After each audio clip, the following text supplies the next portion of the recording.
Oi, finalmente chegou o dia da nossa aula a respeito de sono e insônia. Como andam as suas noites de sono? Você tem notado que acorda cansado, cansada e fica difícil até durante o dia de fazer as suas atividades? Como que tá isso? Como tem sido o seu descanso? Hoje a gente vai falar a respeito desse mal que grande parte da população está vivendo hoje. Então são vários fatores que estão desencadeando os quadros de insônia, inúmeros quadros de insônia aí. E pra gente, antes da gente falar a respeito da insônia em si, a gente precisa falar a respeito da mente, como que ela se estrutura, como que ela trabalha, é claro, a meu ver. E em seguida a gente vai dar uma passadinha a respeito de consciência, da consciência em vigília, tá? E depois a gente vai explicar, eu vou explicar para você o que é o sono, quais são os estágios do sono. E depois, finalizando, a gente vai falar sobre a insônia, esse tormento, né? Porque é tão ruim a gente ficar sem dormir, né? A gente vai falar a respeito de soluções no final. Não perca, assista ao vídeo inteirinho, hein? Bom, para começar então, a gente vai falar da nossa mente. Como que ela se estrutura? A parte consciente da nossa mente, ela é aquela em que estão disponíveis todos os conhecimentos, todos os conteúdos estão disponíveis naquele momento. Isso é o que a gente chama de consciente. O que a gente chama de pré-consciente e que muitas pessoas chamam de subconsciente é aquela instância da nossa mente onde acontece a ligação entre o consciente e o inconsciente. Então, em que se a gente for buscar as informações, a gente pode acessá-las, tá? Então, facilmente. Esse é o pré-consciente. A gente consegue acessar se a gente for buscar. E o inconsciente, esse é o nosso maior inimigo. Ele guarda bem escondidinhas as recordações assim mais antigas, os medos que a gente reprimiu de verdade. E ele tem o poder de nos fazer ficar com um funcionamento muito complicado.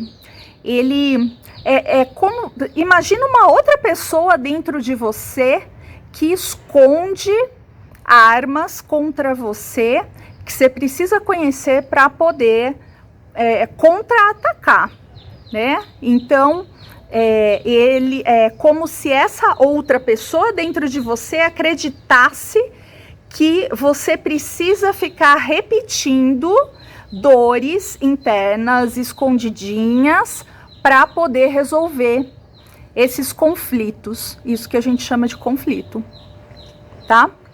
Então, o inconsciente tem o poder de trazer, inclusive, a insônia, certo? Então, vamos lá.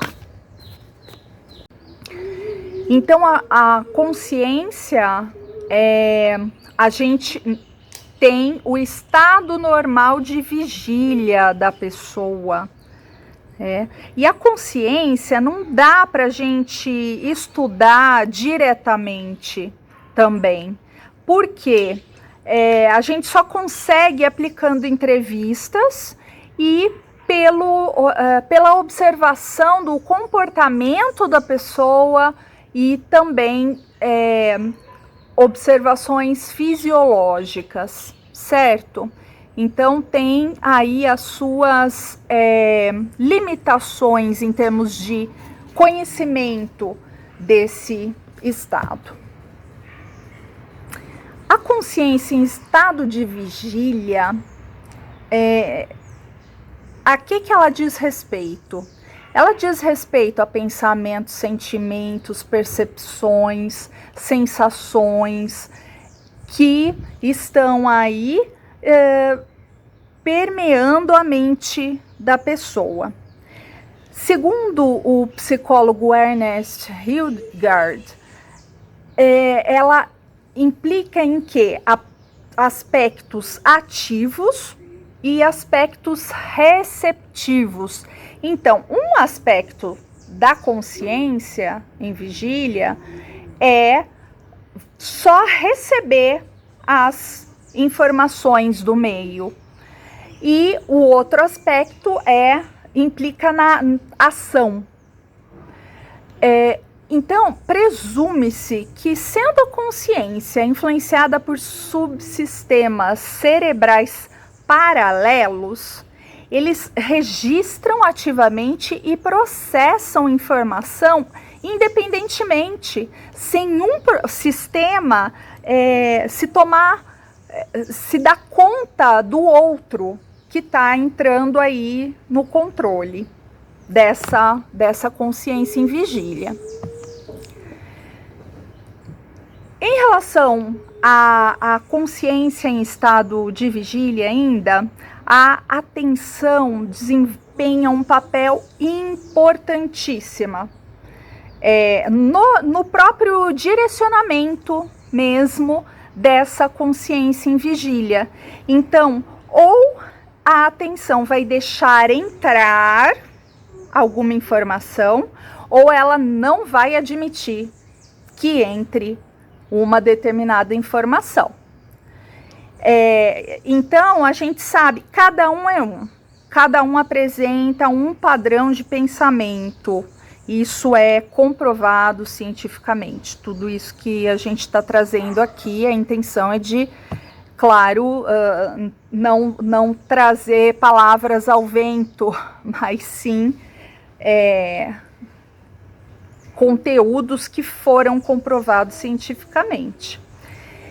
Então, o que exerce influência sobre a consciência em vigília?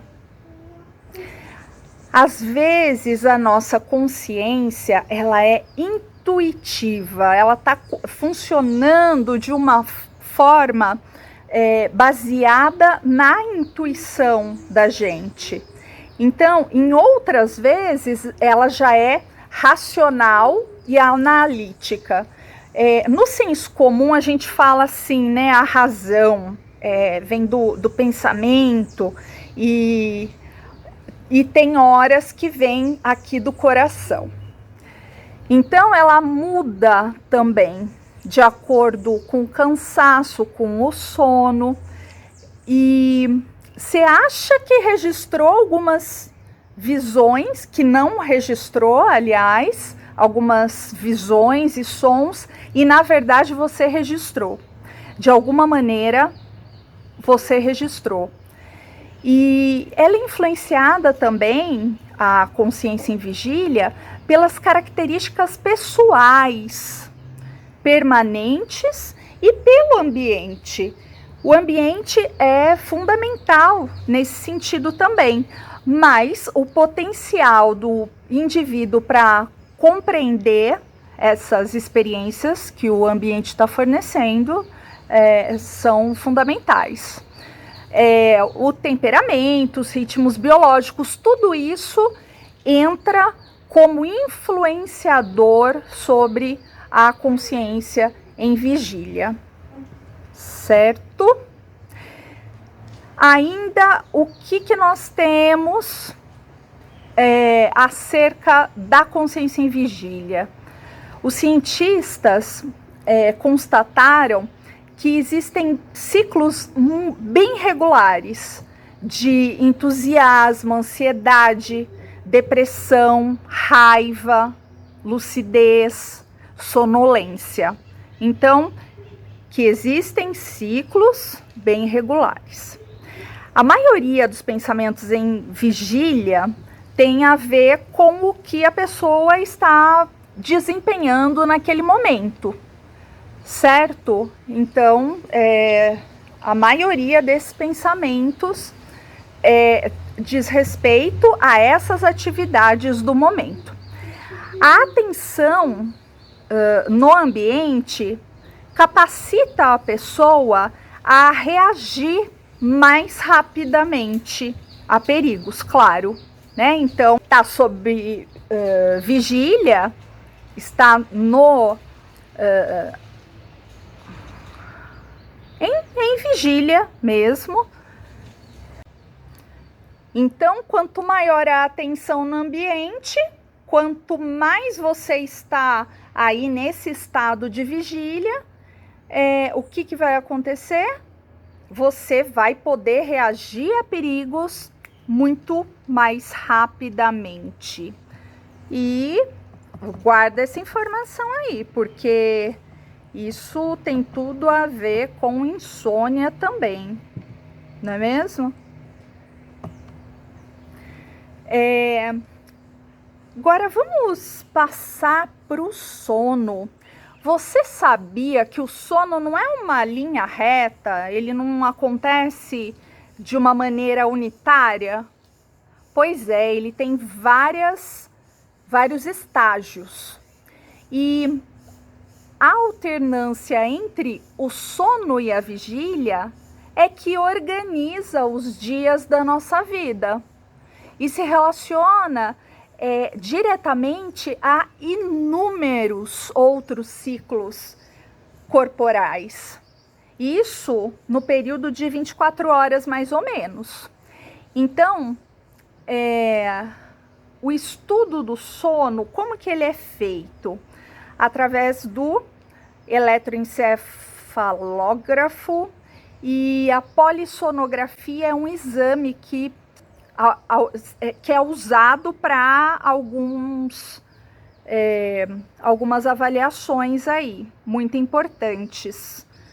Então, o eletro, ele mede o quê? A atividade elétrica do cérebro.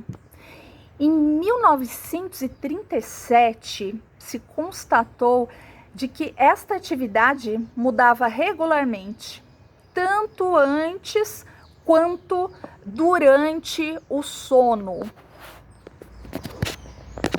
Tanto antes quanto durante o sono. Então, o que isso significa? A atividade elétrica daqui, da cacholeta, né, mudam bastante nesses dois estados. Então, o eletro e outros aparelhos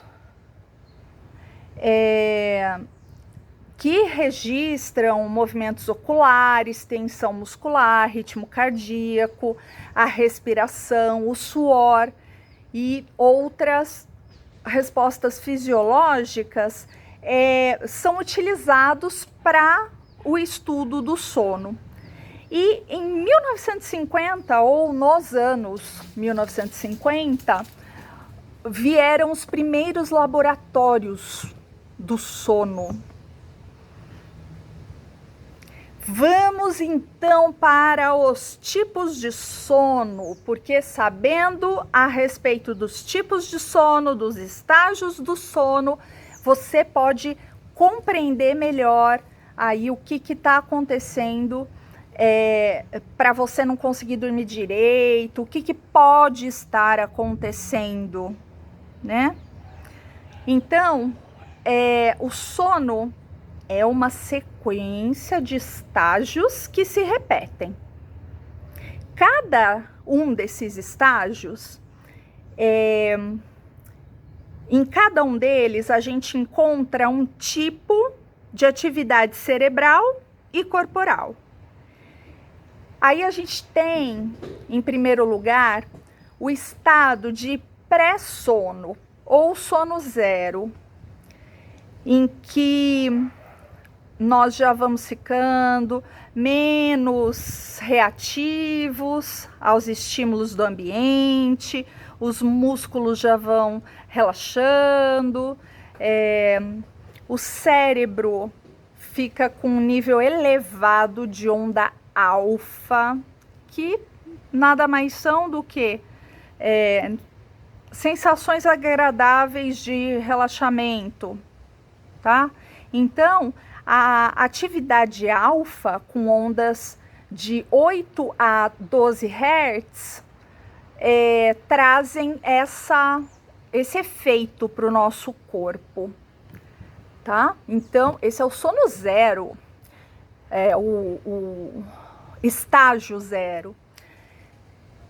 Aí nós temos o sono não REM. Olha que nome, né? Se você não é da área da saúde, você nunca ouviu falar nisso, possivelmente, ou você é de ler a esse respeito, pode ser que você tenha ouvido falar.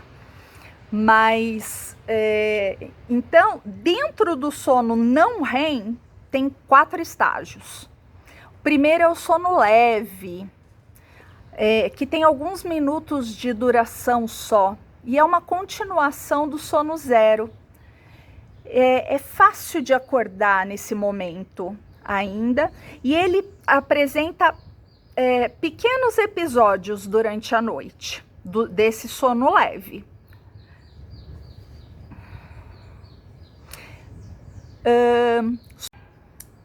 Sono intermediário, mais relaxamento ainda. Pode haver até, sabe o que? Alucinações. Sabe o que são alucinações? Coisas que não existem e a gente acaba vendo, como clarões, barulhos, a sensação de queda você pode ter aqui nesse sono intermediário, espasmos são comuns. Sabe o que são espasmos? Sim, né? Esse tipo de movimento involuntário. Então, aqui nós temos ondas de 13 a 16 Hz, com meio segundo, de meio segundo a 2 segundos de duração. É impressionante, né? A velocidade com que acontece o sono, que é considerado normal. A gente está falando do sono normal, hein? Cheio de estágios, de repetições desses estágios. Em seguida, a gente tem o sono profundo, finalmente o sono profundo. Então a pessoa vai ficando mais relaxada ainda, mais insensível aos sons ao redor, então mais distante, digamos assim, do ambiente, do que está rolando ao redor, né? E aí vai acontecendo o início das ondas lentas com 2 ou menos Hz. E de alta amplitude também, as ondas delta, né? Então, intercaladas com ondas de 13 a 16 Hz, que podem ser chamadas de fusos, e ondas rápidas, irregulares e de baixa amplitude. Olha, só o sono profundo, só esse estágio do sono não REM, como é complexo, né? Como oscila, alterna entre as ondas. de diferentes características. Em seguida, a gente tem o sono mais profundo ainda, onde a gente tem total relaxamento, com raros movimentos. Lembrando que a gente está falando do sono que é esperado, normal, tá? Aquilo que é esperado, aliás. Já fica difícil de acordar, muito difícil. A gente tem as ondas delta aqui, e é aqui que acontecem as irregularidades tão temidas como a insônia. E então, fora os outros problemas, né, que a gente tem, como sonambulismo, terrores noturnos, o falar à noite, tudo isso vai acontecer no sono mais profundo. Então, depois do sono não REM, que tem essa complexidade toda, né, a gente vai falar do sono REM. Então, é aquele sono em que tem aqueles movimentos dos olhos, sabe? Que são como explosões. Existem 1 ou 2 movimentos por segundo, e é o momento dos sonhos nítidos. E como é importante a gente sonhar, pessoal. É muito importante a gente dormir também para sonhar, tá? Isso mantém a nossa sanidade mental, inclusive. Só tudo isso. Então, parece que tem traços contraditórios no sono REM. Então, a gente tem ondas cerebrais rápidas, irregulares e de baixa amplitude, como no estágio 1 do sono não REM. Então, a pessoa fica tão sem reação em relação aos estímulos externos, quanto no estágio 1 do sono não REM, certo? Então, vejamos aqui.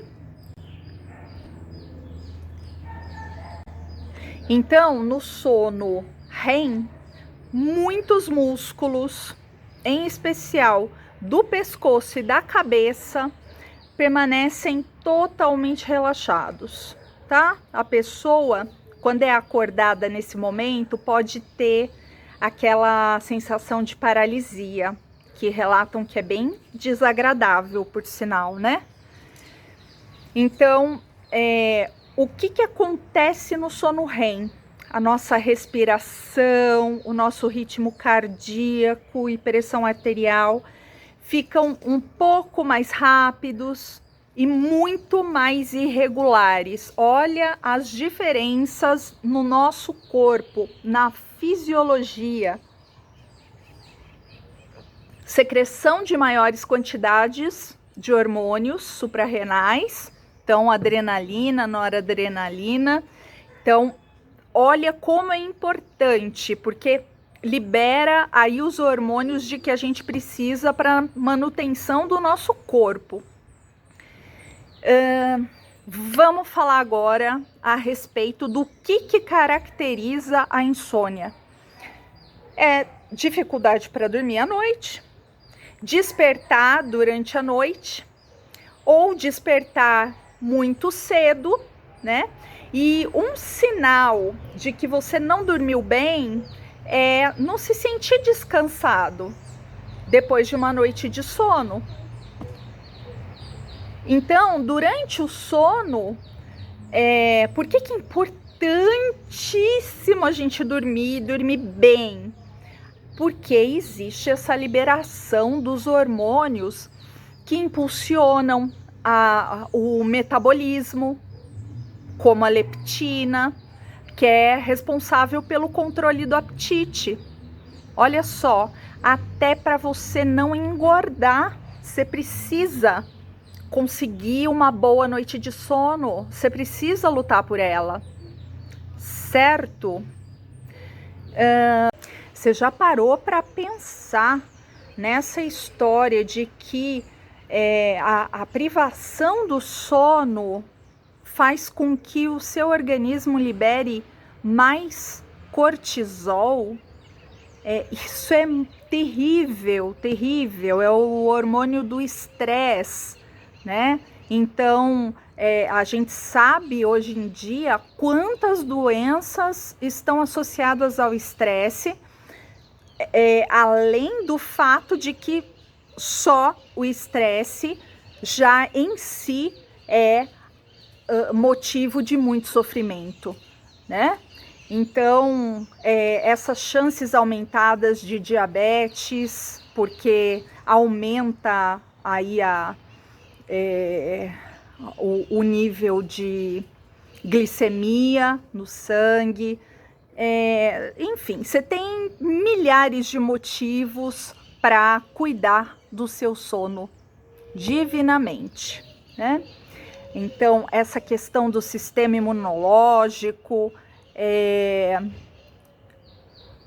enfraquecido também deixa a gente muito mobilizada para cuidar disso tudo.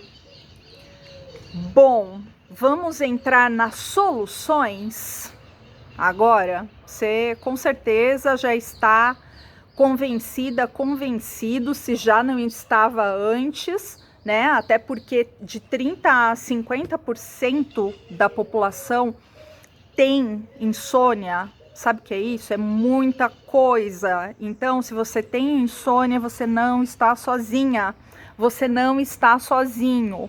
E vamos nos hidratando, hein? Também não pode esquecer dessa parte. Gente, a primeira coisa que a gente precisa fazer contra a insônia é a higiene do sono. Você já ouviu falar? Primeira coisa, hoje em dia que está acontecendo, muita informação, muita luz de celular, de computador e etc. Muito pouco livro físico, muito poucas atividades longe de celulares. Então, isso está representando um problema grave entre nós, tá? Então, é desligar os eletrônicos o mais cedo possível. O mais cedo possível, tá? Por quê? Porque a luz dos eletrônicos vai dificultar a liberação dos hormônios que a gente estava falando agorinha, certo? Outra coisa, você acha que bebida alcoólica ajuda a dormir? Você está muito enganado. Porque ela dificulta depois a permanência no sono. Você pode até começar a dormir mais fácil, mas as chances de você acordar durante a noite são gigantescas, tá? Por causa da ingestão de bebidas alcoólicas. Então, evite por pelo menos 5 horas antes de dormir, tá? E regular esse consumo é muito importante para a nossa saúde. Tudo na medida, tudo buscando o caminho do meio, tá?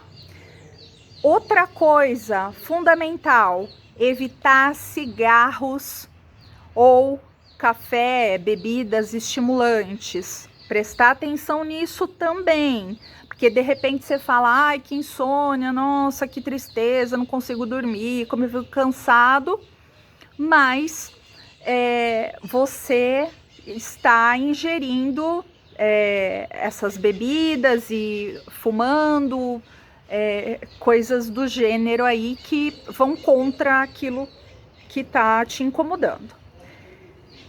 Outra coisa muito fantástica que, na minha opinião, é uma das ajudas bacanérrimas. Aposte na cromoterapia, tá? Então, no verde, por favor, não o verde limão, não aquele verde, cheguei. Esse não. Um verde mais escurinho, mais fechadinho, tá? E o azul claro. Dependendo do azul, você tem que tomar um pouco de cuidado com um estado mais depressivo, tá? Mas vá muito pela sua intuição também. Isso no pijama, eu acho bem bacana. Eu fiz uma camisola para mim, inclusive, azul, super fofa. E experimentar máscaras de dormir, porque quanto mais escuro estiver o quarto, mais silencioso e mais confortável para você, melhor vai ser, tá bom? Então, aposte nisso tudo. E uma outra coisa muito importante é cuidar da sua respiração. Busque práticas de respiração. Eu não tenho especialidade nenhuma nisso, aliás, quero buscar muitas informações em relação a isso, mas práticas de respiração, você sabendo respirar, se livrar dessas toxinas que ficam, expulsar esse ar ruim, isso é maravilhoso. Não ir dormir muito tarde, ter uma rotina de sono todos os dias no mesmo horário, isso ajuda muito, tá? E por 2 semanas fazer tudo isso junto e mais relatar num diário por 2 semanas se houve melhora, se não houve, como que foram essas experiências. Você conseguiu fazer a higiene do sono de verdade? Se perguntar então, E outra coisa crucial que eu não falei também, que é assim, importantíssima, é você procurar se analisar se existe algum trauma associado a um momento em que você estava dormindo.